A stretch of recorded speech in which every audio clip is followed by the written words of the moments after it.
Um, Writing about this unidentified saint that partially survives in the medieval stained glass at Penmorva, Charles Breeze notes that although it had been thought that the figure was of St. Bainol, the patron saint of the church, this was unlikely, given that it seemed scarcely credible that an artist in the 15th or 16th century would so far have forgotten the incongruity of appearances as to clothe a 7th century worthy in the paraphernalia of a high ecclesiastic of his own period.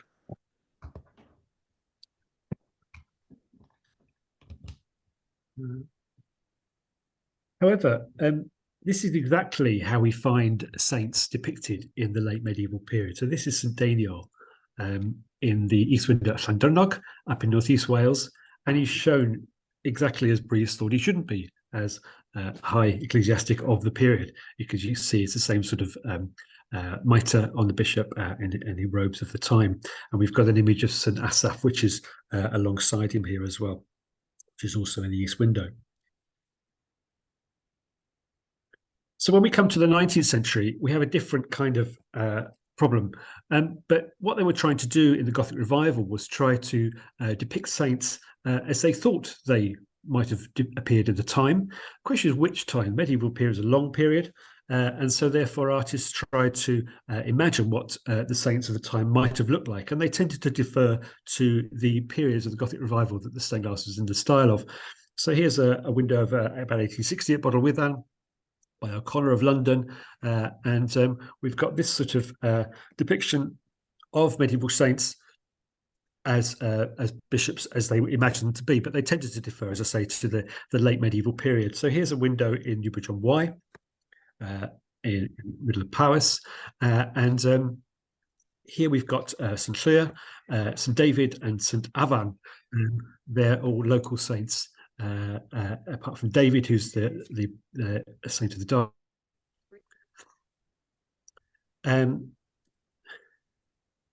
So here's Avan, a detail of Avan. He's shown also as a bishop here with a big crozier. And we've got David shown as a young man, a bit more unusual, but he's got a cross here of the archbishop rather than the crozier. David's often shown as an older man, but here we've got David as a young man, as at the centre as the patron of Wales. This is by the same studio. This is Kemp's, again, of London. And this is down in Monmouthshire at Llangattock Fibonacol. And we've got two Welsh saints here, St. Dyfrig, Bricius, on the left, and Cadog on the right, with Michael and George in the middle. So of all the saints that we might think of as being perhaps bishops, Dyfrig or Dybricius is perhaps the one who's got the greatest claim for that. In the early life of St. Samson, he suggested that there was a senior ecclesiastic of that name, probably in the 6th century. And of course, we can link that perhaps with some of the early traditions of Dyfrig in Herefordshire, which we find in the Llandaff Charters. This is a detail of the figure, and we've got Cadog here on the right. They both show mitred, but there is a sense in which Cadog is perhaps not a bishop, but an abbot. He's not dressed quite as richly. There's a little bit of difference there, but again, the mitres and the croziers they have in common. Here's Daniel again. This is at Machynlleth, a pair of lights of David and St. Daniel. And this again, we've shown the same sort of style of medieval bishop. And that's by Burleson and Grills. And we've got another window here by Clayton and Bell. This is the big west window in Wrexham, which is in memory of the Welsh Fusiliers. And there's a good Welsh theme across that window, and Daniel has got local significance there as well. But again, as you can see, they're all shown as bishops in the same kind of way, right across these different makers. And just to show that they didn't really mind too much who these saints were, this is Kemp's windows again. We've got one on the left-hand side, which is Bedwellty down in Monmouthshire, which is St. Sanlan, the local saint, church dedicated to him. And we've got, oops, it's gone backwards. And then we've got Augustine on the other side. And this is the same firm, this is Kemp's in Barmouth, but you can see roughly they're shown in the same kind of way.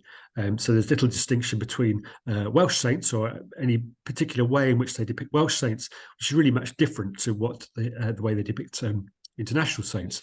The attributes and things that they hold are different. So here's another similar sort of example. This is in Pembrokeshire, different firm, firm of Newbury of London. And they made a number of windows for the church at Bosherston. And we've got Taylor in the middle, and we've got Nicholas there on the right. And as you can see, they're shown as quite young bishops, same sort of style, but Nicholas there is holding a boat, interesting First World War warship there, whereas Taylor's got a bell. The image of Taylor had been recycled by the firm. They used the same image as St. Alvan back about 15 years before. So these figures of saints were recycled by the saints over the years and sometimes became different people along the way. This is the same again, which is at Neath, and this big west window, important window by Newbury, about 1912, and we've got the four bishops here representing the four ancient dioceses of Wales. So we've got Daniel, Dyfrig. You can see them identified with the arms of the diocese at the bottom. And then we've got Kindairn and we've got David here. And they're identified with the symbols. You can see Kindairn, Kentigern, has got the fish with a ring in its mouth, the salmon. And then David's got the dove in his ear. And these are attributes to tell us who these saints are. And unlike the ones on the left, where they didn't really know how to depict Dyfrig or Daniel in any iconographic way, so they're just shown as sort of regular bishops in this window. These saints I found in the church at Dwygyfolchi, up on the North Wales coast. This is quite a long while ago. I remember going up there about 11, 12 years ago, and I found these saints. And I remember thinking, oh, it's a bit unusual that we've got a Dyfrig here on the North Wales coast, a saint which is so closely associated with the south and southeast. And there's Gwyn there on the right, shown as a simpler saint, sort of Franciscan habit, really, and he's the patron of the church. But looking at the other saints there, we've got Kindairn, we've got Daniel. Well, they of course were important saints up in North Wales, so that made sense. But then there's Dewi as well. But of course, Sir David you would find widely across Wales from the mid to late 19th century, so it's not really unusual. There was also a St. Cyril, sorry, let's go back. And what, of course, we've got here is, once again, these four traditional founders of the four dioceses of Wales together. Now, I talked a bit about attributes, and we can see here, this is from the bottom of the window of Kindairn. We've got the fish there with the ring in its mouth again, and the tree that never grew. These are symbols linked with Glasgow, of course. So these little square quarries we've got here with images to tell us a little bit about who these saints are, quite subtly in the background here, of course. So they're back to Dyfrig. You can just see here the images here is you've got the pig, the sow with the piglets, and this again is from the life of St. Dyfrig, from the Book of Llandaff, where he has a vision of the piglet, the sow with its piglets, and it's there that he's told to build his church. So these little details coming out of the lives are being used by the studio to tell us, if you know, who these saints are. They're named as well. This is the same scene actually from the base of the font at Llandaff Cathedral. You can see the saint there with the sow and its piglets.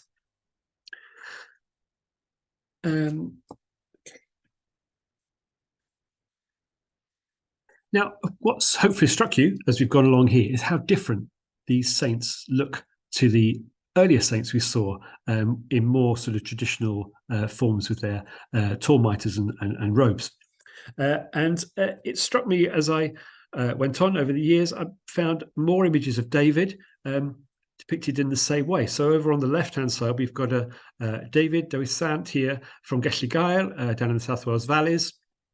And again, a very similar depiction of the saint. This is the same studio, Heaton, Butler and Bain, about the same date, 1889. You know, what struck me is that there's obviously a particular style here. And what I then found was there's plenty of others as well. So I found in total 6 of these images of St. David. This is Pontvine over in Pembrokeshire, another place, a little church where there's a whole set of windows by the same firm, Heaton, Butler and Bain. And again, you can see the same kind of depiction. This is Whitford.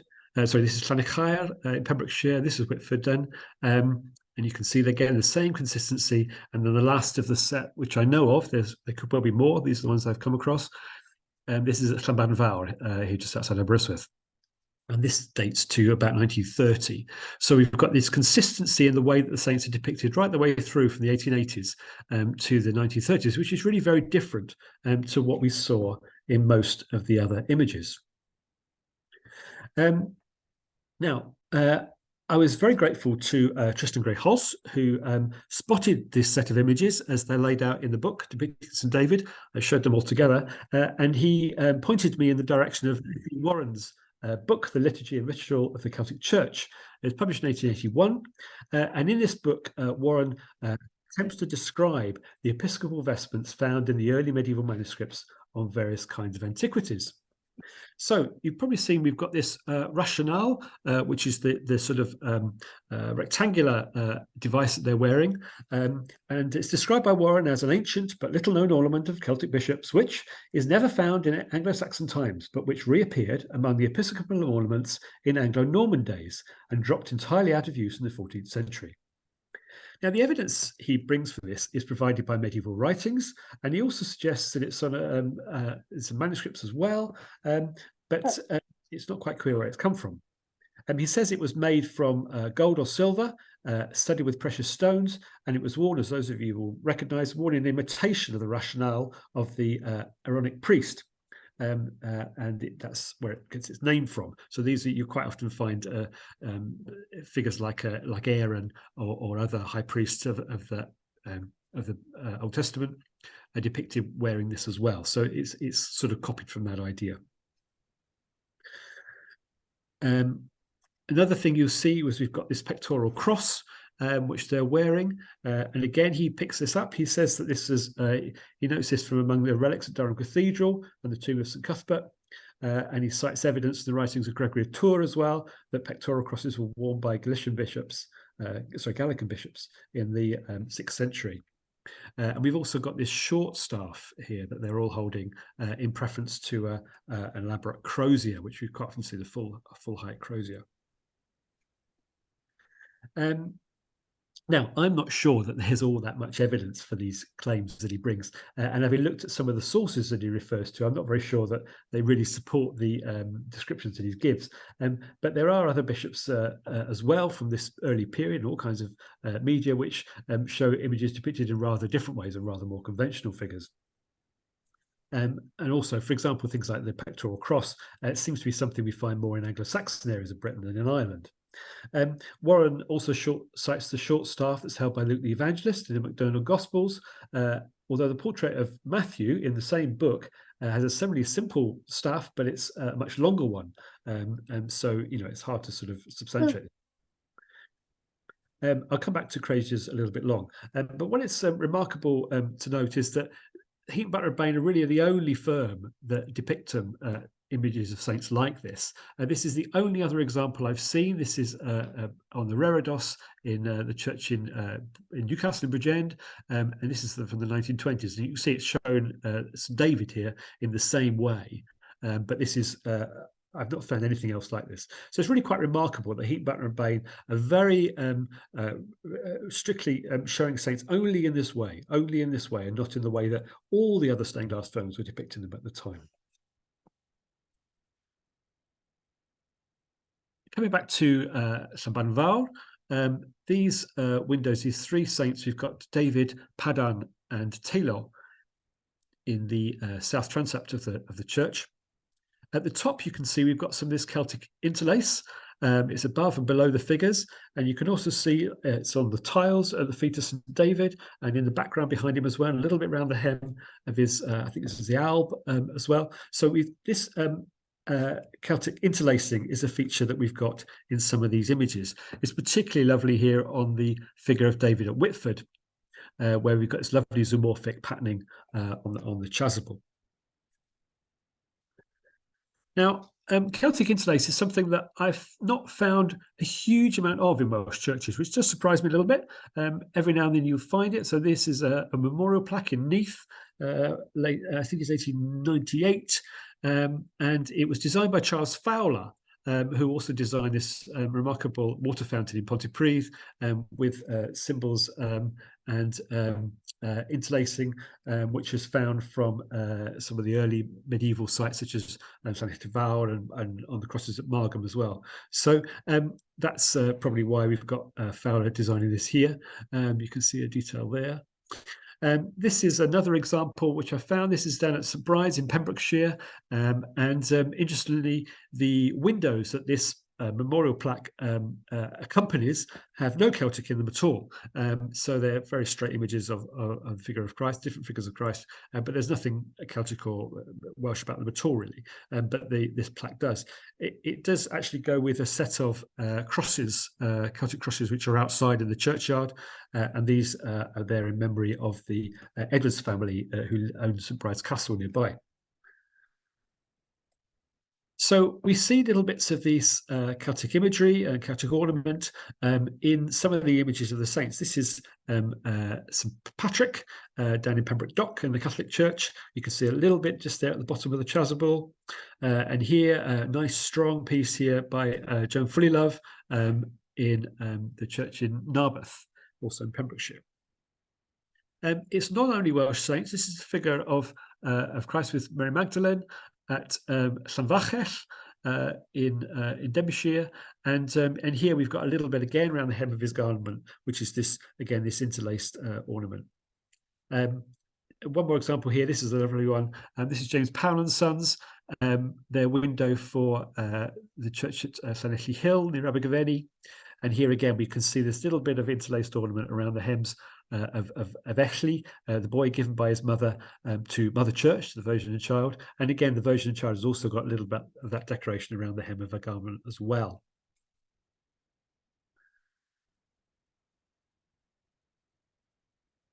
It's not often that we find it as a main feature of a window, and this is a relatively small window here on the right by Frederick Eden at Eglwys Cwmin.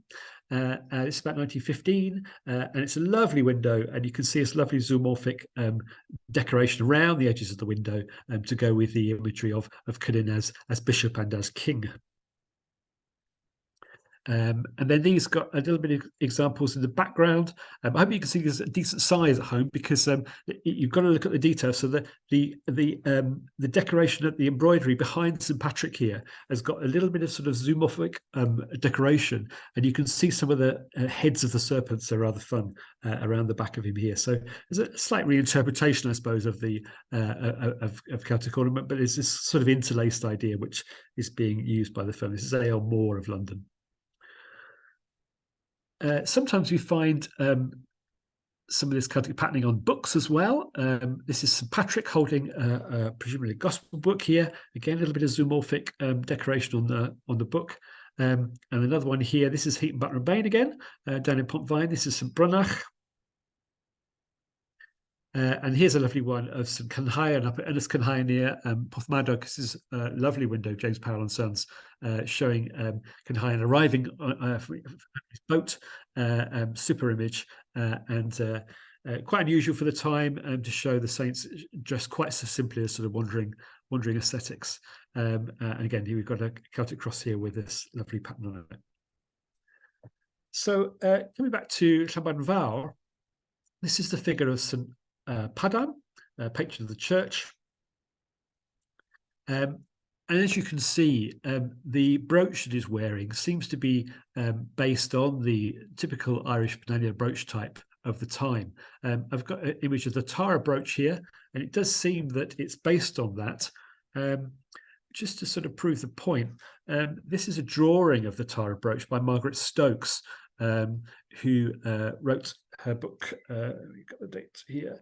It's Early Christian Art is 1886, and her drawing actually helps us rather more. You can see the angle of the pin perpendicular to the base is, could well be what they've used as a basis for this for the stained glass. You can see there it's quite closely related to that. Obviously simplified, but how could it be otherwise? The intricate design on the brooch is so fine, it's hard to reproduce in any way, and certainly in glass paint of that size. And again, you can see a little bit of detailing on the cloak around it as well, on the red glass there.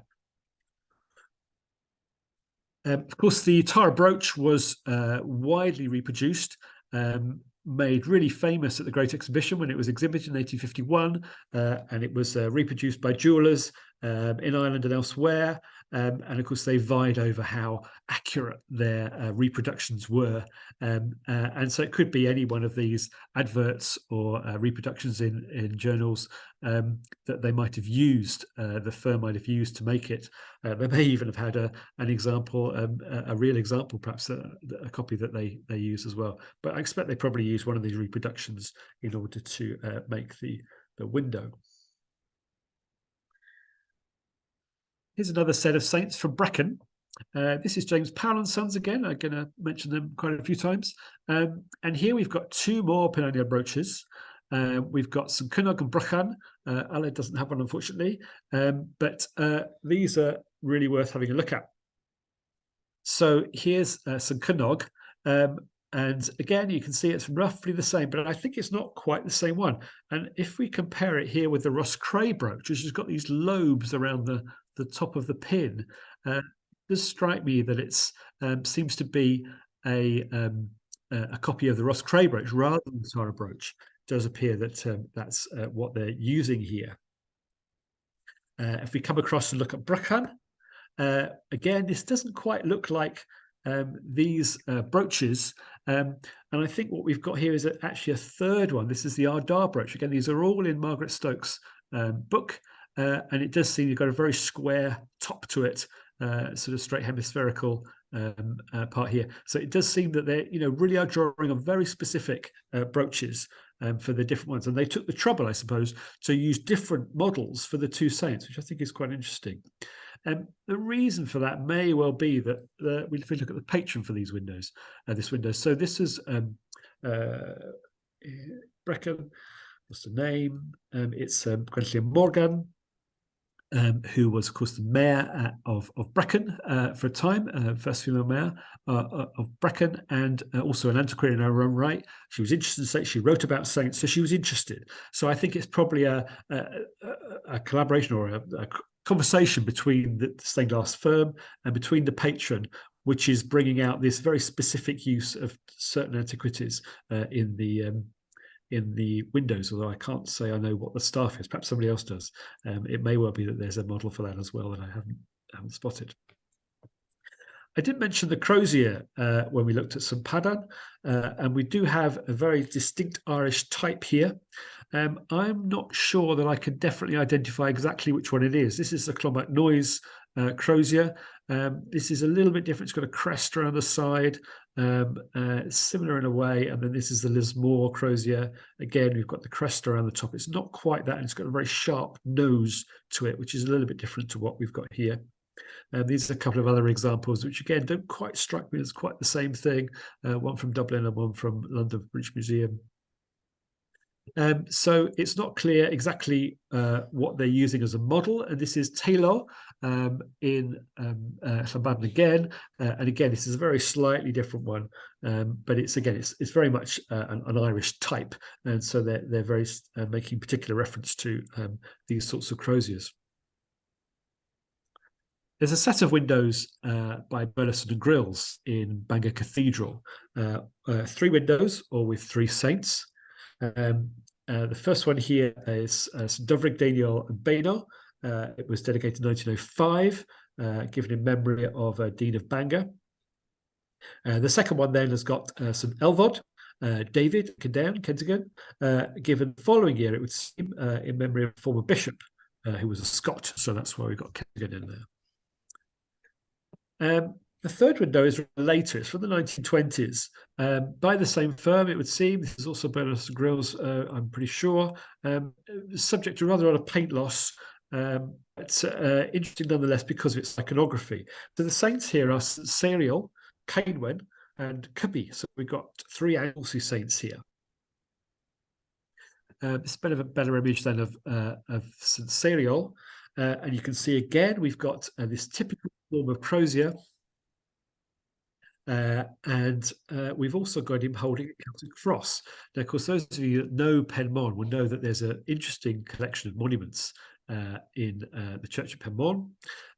But this sadly doesn't reflect any of them. These are the two crosses in Penmon, but I don't think they've obviously got a fairly generic Celtic cross and maybe a slightly generic crozier as well. But they know what they're looking at. You've got this metal-topped crozier with the wooden staff, so they knew what they were at least. So that's what we've got there.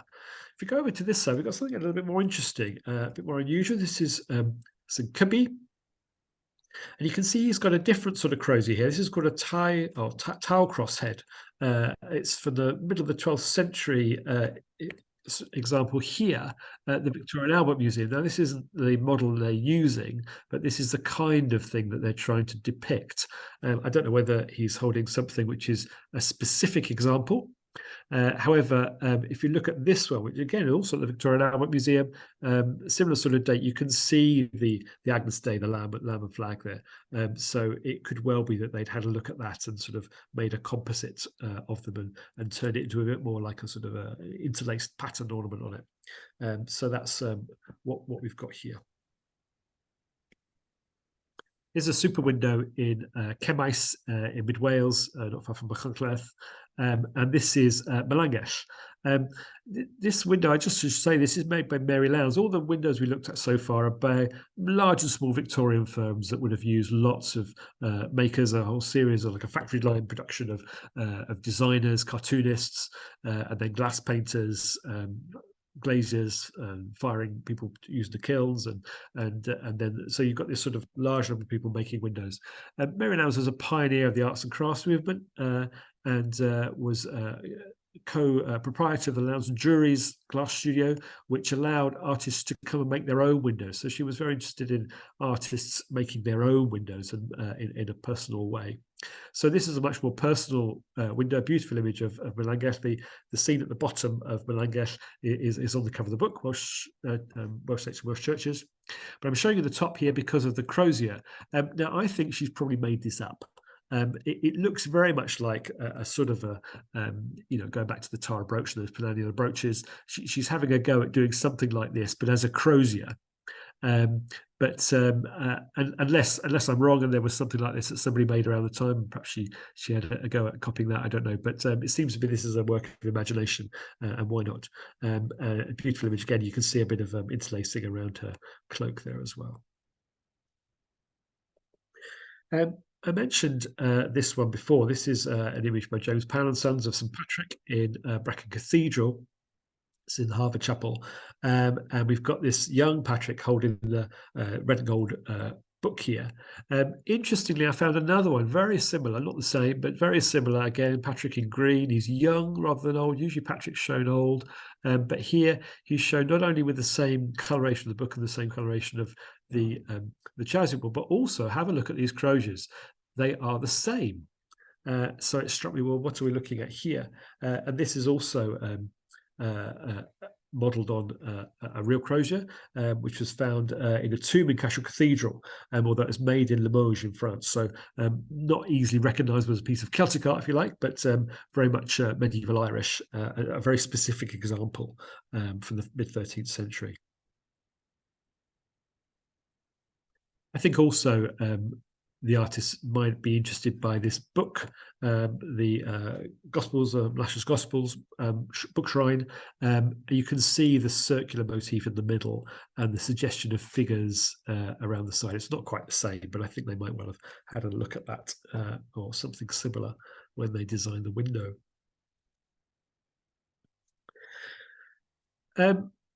Looking at these images of St David in Wales, struck me that what have we got outside of Wales? I've only talked about windows in Wales so far.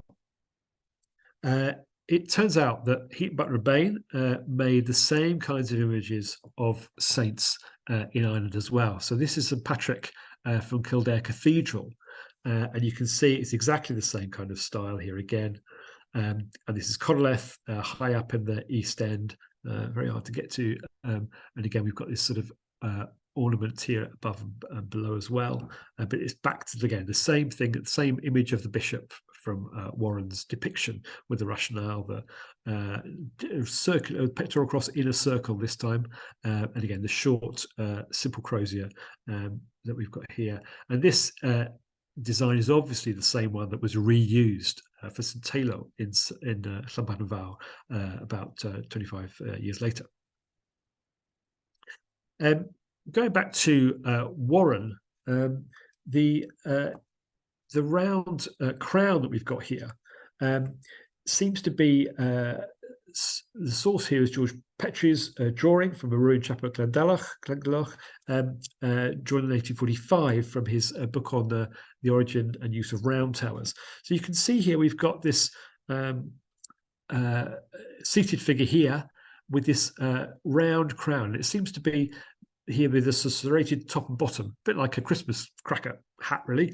And we've got that here, which they're using, and there's another figure behind which he draws from a column, an arch as well. Interesting to compare Kildare with the work of Heaton Butler and Bain elsewhere in Wales. And this is the east window of the cathedral. So the cathedral was pretty much a ruin and was completely restored in the late 1890s. Was given a new set of windows in the late 1890s and into the 20th century. And nearly all of it is by this same London firm, Heaton Butler and Bain, who seem to have been quite popular in Ireland. There's a lot of their work, several hundred windows by them across Ireland, mainly obviously Church of Ireland churches. And so, yes, we've got this east window of biblical scenes. But notice here we've got this extensive use of Celtic interlace above and below the figures here of Patrick and Columba, who's alongside him. We've also got Andrew and Peter here as well. But again, they've still got this sort of interlaced ornament around it to give it that sort of Celtic flavour, if you like. Interesting to have a look and see what Columba is holding here. This is another example here. This is the Dyfnwyd book shrine, which dates back to the 8th century, but it was substantially remodeled. Sorry, I'm showing it. That's it there from the National Museum of Ireland. So again, they're using this quite specific example here. It's quite a close copy of the book shrine. Back to the east window, you've got this amazing zoomorphic ornament here, which is used on a biblical window. As I said, it's spread around the windows, not just associated with the Irish saints. And then in the west window, we've got this super image of the west window with a whole series of scenes from the lives of Patrick, Bridget, and Columba as well. So we've got this super set of scenes. These are all very interesting. For a bit of context, I showed you quite a number of images of saints by this firm, Heaton Butler and Bain, in Wales. Not one of them have got any scenes, narrative scenes of the lives of the saints. So to have these here is really special. And they're lovely. And again, you can see the same depiction of the bishops in the same kind of way. You can see the Christmas cracker hat around the top there. And you've got, again, a crozier there, unlike the Clonmacnoise Noise crozier or something like that. So they're using that and little bits of ornament above and below. Here's the Tara brooch again, quite clear, and the figure below that's just off the bottom of the screen, he's also got one as well. Then the bishop wearing the rationale and this round crown that they're wearing. So again, it's this very consistency of the firm in using the same depiction of the Irish saints from Warren's History and Liturgy of the Celtic Church. And then again, in the same window, the west window, just as we've got in the east, we've got this lovely zoomorphic illumination as well.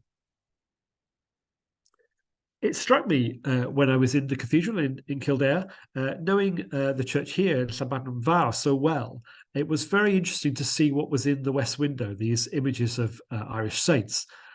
This is one of the three windows in the west end of Llanfairpwll. Again, you've got a similar kind of history to these churches. If you think about them, they're all very early foundations. They're early medieval foundations. There were big churches built there in the Middle Ages. These then went to various states of ruin. Llanfairpwll wasn't ruined, but it was very much restored in the 1880s.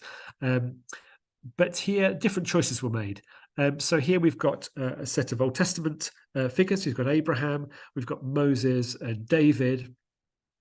Whereas, of course, in Kildare, it's all Welsh saints, it's all Irish saints. So we don't have scenes from the life of St. Paddan, I'm afraid. We don't have anything of David or any other Ceredigion saints. We've got Old Testament figures. It's the same. They made a set of windows on the scenes of Elijah, which is curious, actually, because, of course, Elijah is being referenced in one of the images of St. Patrick in the west window in Kildare with the fires coming down. But anyway, we've got Old Testament here in Llambadon in Wales, and no hint of Celtic interlace until much later on. This is the last window put in by the firm in 1936.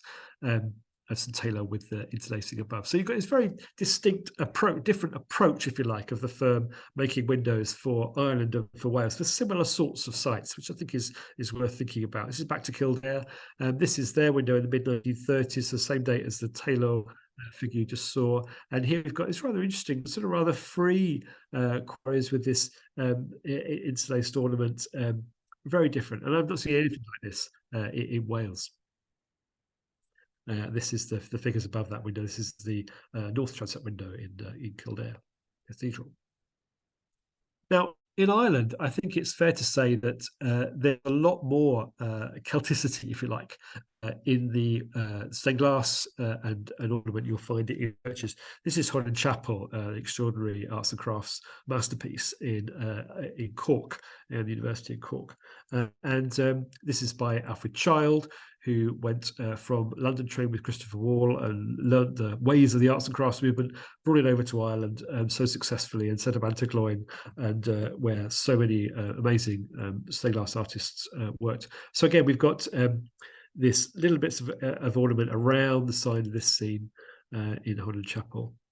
I was recently in Dublin and chatting to a few people about this same sort of problem.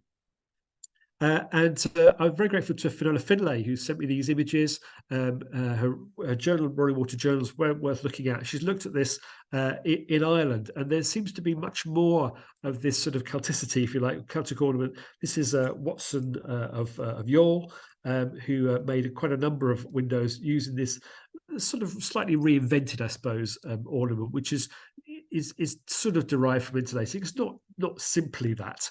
It's a derivation of it, but they're using it. And interestingly, in the same church, this is Clonfert. This is Hardman of Birmingham, again one of the big English firms who made lots of glass for churches, lots of glass for Roman Catholic churches in particular. So there's more of their work in Ireland. But here they've also got this interlaced ornament at the base of this these figures, biblical figures. And again, I've not seen anything like that by Hardman in Wales. So that's really quite different. Then again, just a different example. This is St Patrick's Cathedral in Dublin. There's another image of Patrick by Heaton Butler and Bain. You'll recognise these style of saints now. Lovely window there in the transept, and above it we've got this these set of windows which are purely interlaced ornament, these bright colours. I don't actually know who made these. They could well be a Dublin maker. I don't know who they were made by. But again, we've got Heaton Butler and Bain, and here's another scene there with Patrick preaching at the bottom there. And this is about 1890, so it's a relatively early example of Heaton Butler and Bain depicting saints in this way. And here we can see a comparison then with Kildare as well, the saints that we've seen before. Just coming to a finish now, just by way of comparison, I was curious then if they thought that this is the way that Celtic saints should be depicted. How then did they approach the saints in the north? Now, the problem, of course, with this is that nobody surveyed any of this, particularly not in the north of Wales, north of England. So it's very hard to find anything to compare it with. These were a lucky find, really. I was in Northumbria and at Rothbury, And here we've got St Aidan and St Cuthbert. And again, here, the same firm, Heaton, Butler and Bain, they're showing these saints in a rather much more conventional way. They're not showing them as Warren depicted them at all. So even though it's Aidan and Cuthbert, they're treating them, I suppose, as, you know, an Anglo-Saxon, really. Aidan, a bit difficult to do that. But anyway, there's Lindisfarne above him and Melrose. But so they're not treating that. Now, it'd be interesting to see.